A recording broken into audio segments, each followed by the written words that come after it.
오늘 영상은 자기 계발을 통해서 성공하고 싶어 하는 노력하는 분들을 위해 만든 영상입니다. 매월 대출 그리고 고정지출비를 갚는데 빠듯한 삶을 살거나 이미 대출과 고정지출비를 갚지 못할 정도로 힘든 삶을 산다면 성공한 사람들이 늘 똑같이 말하는 그 실천과 도전을 하는 건 쉽지가 않을 겁니다. 고정지출비와 대출이 당장 매달 말일에 나가야 하거나 또는 갚지 못해서 밀려있는 빚을 처리하기 위해선 월 초부터 쉬지 않고 일해야 겨우 갚을까 말까일 겁니다. 그런 상황인데 어떻게 새로운 도전을 하고 또 가게 문을 닫고 새로운 메뉴를 개발을 하며 회사 연차를 쓰고 또 다른 걸 알아보러 다닐 수가 있을까요? 이건 정말 큰 결단이 없으면 할 수가 없는 일입니다. 물론 누군가는 합니다. 그러나 그 누군가가 되기에는 정말 큰 결단이 필요해요. 그 결단을 내리는데 가장 큰 이유가 뭐냐면 가족이에요. 만약 나 혼자라면 나만 굶으면 됩니다. 그런데 발등에 떨어진 불을 못 끄면 당장 가족이 길거리로 나앉게 생겼는데 새로운 도전? 당장 집 밖과 회사 밖을 나가서 무언가를 새롭게 한다? 자기계발, 동기부여 강사들, 컨설턴트, 상담가들이 시킨 일을 한다? 과연 그런 결단을 내리는 사람들이 많이 있을까요? 물론 강사와 컨설턴트, 상담가들의 말을 들으면 됩니다. 분명히 될 수밖에 없어요. 그들은 전문가고 사례를 중심으로 많은 사람들에게 그 결과물이 나왔기 때문에 그들도 답답할 거예요. 하면 되는데 왜 안 하지? 저 사람은 그 정도로 안 간절한가? 라고 생각을 하기도 할 겁니다. 그런데 그런 결단은 보통 결단이 아니라 목숨을 건 정말 배수의 진을 치고 가족을 이해시키고 눈물을 머금고 실행해야 하는 도전이에요. 그럼 제 사례를 한번 들려드릴게요. 저는 2010년 11월 25살의 나이에 특성화고 전문 교육회사에서 학생들을 만나 강의를 시작했는데요. 정말 운이 좋았죠. 25살부터 시작을 했으니까. 그리고 나서 약 1년 5개월 뒤인 2012년 4월 제가 개인 사업자 등록을 내서 1인 기업으로 특성화고 교육회사를 차렸습니다. 말이 차린 거지 그냥 사업자 내고 사무실 조그만 거 하나 낸 거예요. 근데 당시 사장님께서 이해를 해주셨어요. 제가 회사를 다니면서 개인 사업을 준비하는 걸 그 사장님이 아셨거든요.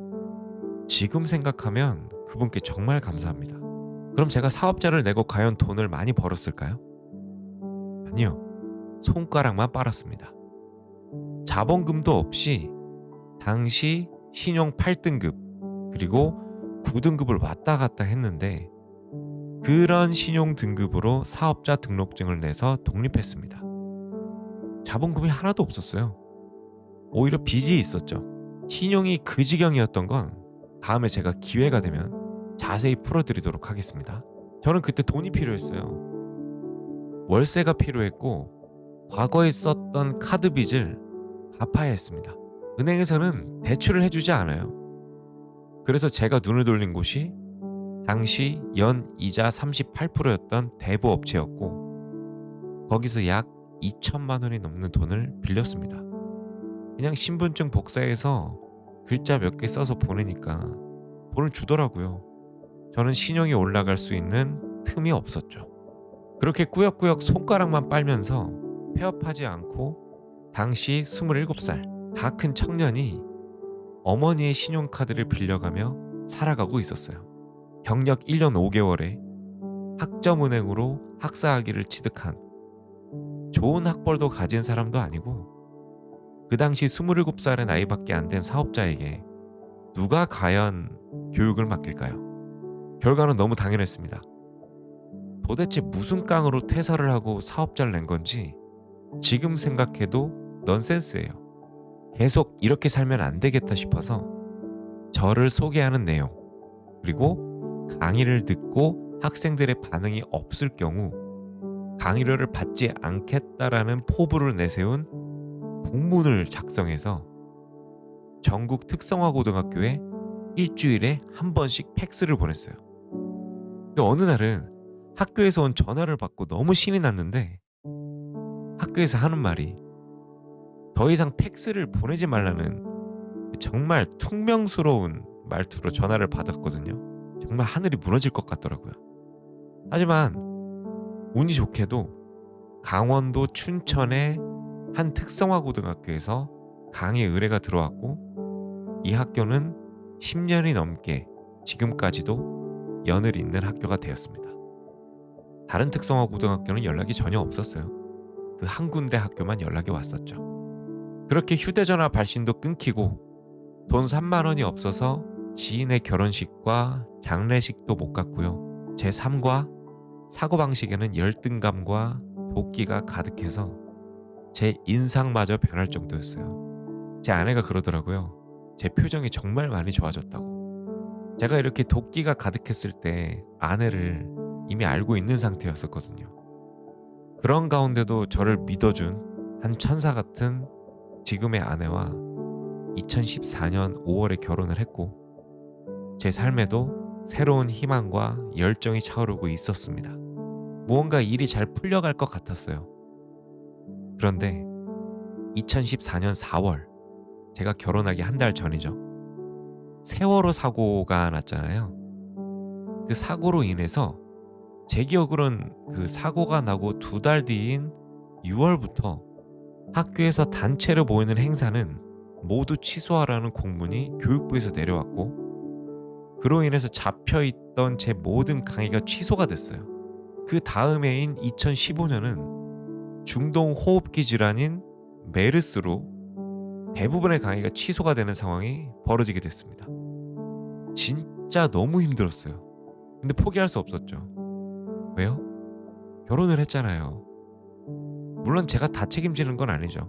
하지만 아내 혼자 돈을 벌고 고생하는 모습이 너무 마음이 아팠어요. 제가 떳떳하지도 못했고요. 저는 그래서 생각을 했어요. 어떻게 하면 학교와 친해질 수 있을까? 교육업체로 학교에 접근하기보다는 학교를 돕는 입장에서 접근하면 어떨까? 그래서 2014년 8월에 특성화고 전문 언론사를 만들게 됐고 한두 군데의 학교 보도자료와 홍보자료를 받아가면서 관계를 쌓아가고 생활하던 중에 2014년 11월 지인의 소개로 함께 일할 사람을 소개를 받습니다. 근데 아직 제 상황이 누군가에게 넉넉하게 급여를 줄 상황도 아니었기도 했고 또 이 시장이 당장 돈을 많이 벌 수 있는 시장이 아니기 때문에 그 친구에게 다시 생각해보라는 말을 남겼지만 얼마 뒤에 이 친구가 자기도 이런 가치 있는 일에 함께하고 싶다면서 몇 년간 돈 한 푼도 받지 않고 이 일에 뛰어들게 됩니다. 이 친구 역시 그 당시에는 자신이 무조건 책임져야 하는 가족이 없었어요. 지금 아무리 자신이 책임질 가족이 없다고 해도 그 당시도 대단했지만 아무리 생각해도 진짜 이 친구는 대단한 친구입니다. 이 친구는 지금은 결혼을 했고요. 아기까지 있습니다. 이젠 돈을 더 많이 벌기 위해서 저랑 같이 노력을 하고 있는 친구죠. 그래서 그 친구랑 같이 의논을 한 게 어차피 강의도 잘 안 들어오는 거 우리 회사를 알리는 게 우선이라고 생각을 해서 학교의 홍보도 도와주고 강의비는 받지 않고 무료로 강의를 다니는 무료 강의 캠페인을 해보면 어떨까 라는 생각이 모여서 무료로 학교에 강의를 다니기 시작했습니다. 무료인데도 불구하고 거절하는 학교도 있었어요. 그런데 생각보다 많은 학교들이 신청을 했고 우리는 여기서 고민을 했죠. 이 상황에서 수익을 어떻게 발생시킬지를 고민을 해봤어요. 그래도 돈은 벌어야 되니까. 그렇게 고민하던 중에 어차피 학생들을 만나는 장소에서 학생들에게 정말 꼭 필요로 하는 무언가를 홍보한다면 광고비를 받아서 수익을 창출할 수 있지 않을까? 그래서 몇 군데 업체와 미팅을 하고 한 군데와 계약을 해서 정말 작지만 일정 금액의 돈을 벌기도 했어요. 물론 학생들한테 이 교육은 어떤 업체에서 너희를 위해서 후원해서 우리가 이 교육을 진행했다 라고 당연히 언급은 했죠. 학교에도 이렇게 언급을 하고 교육을 잡았습니다.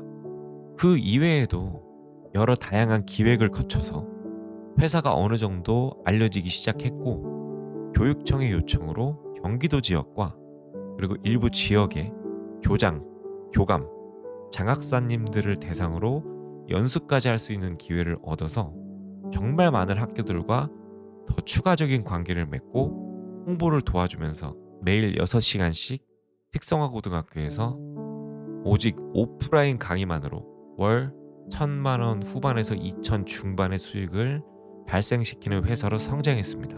저는 아직 제가 하는 걸 사업이라고 생각하지 않아요. 사업은 사장이 없어도 수익이 발생하는 구조가 돼야 되는데 시스템으로 돌아가는 거죠. 아직은 제가 없어도 발생되는 부분의 수익이 아직은 좀 미비해요. 그러다 보니까 아직 사업보다는 자영업이라고 말하는 게 맞는 것 같습니다. 저는 결국에 사업을 할 거예요.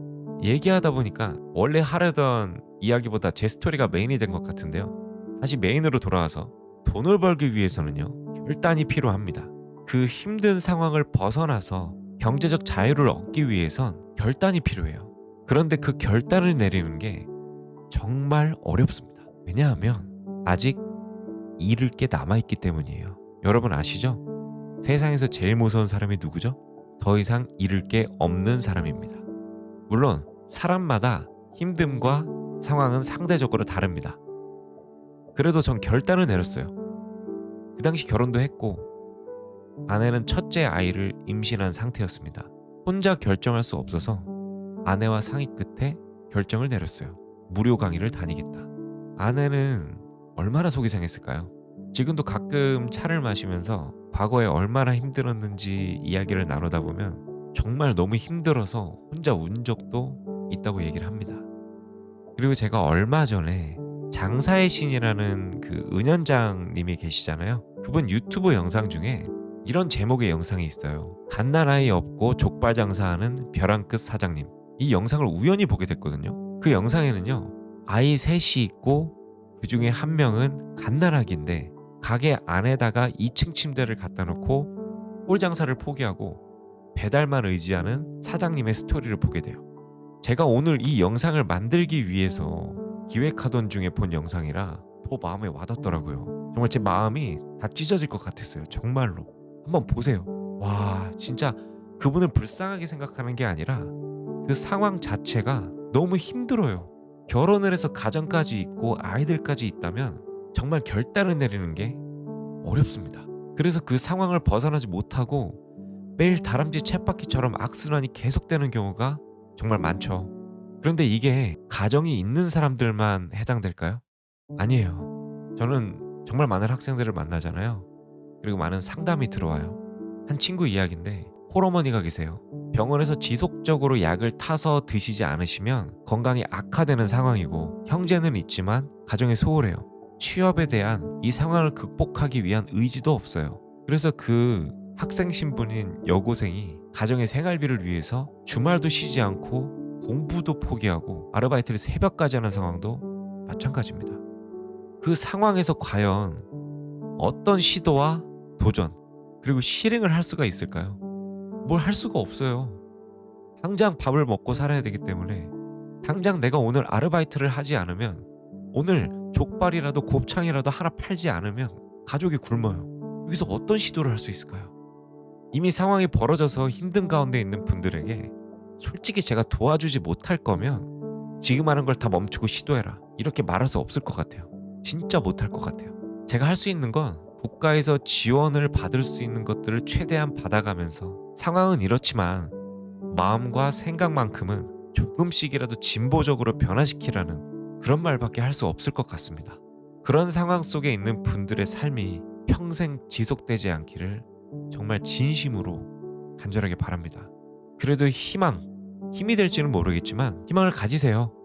왜냐하면 그 누군가는 그 똑같은, 그 비슷한, 또한 더한 상황임에도 불구하고 그걸 견뎌내고 돌파해내고 이겨내고 있기 때문이에요. 그리고 이겨내서 모든 상황을 역전해서 자신이 겪었던 그 똑같은 상황의 사람들에게 희망을 전하는 사람도 있기 때문이죠. 혹시 그런 상황에 계신 분이 있으신가요? 당신이 그 사람 중에 한 명이 되길 바랍니다.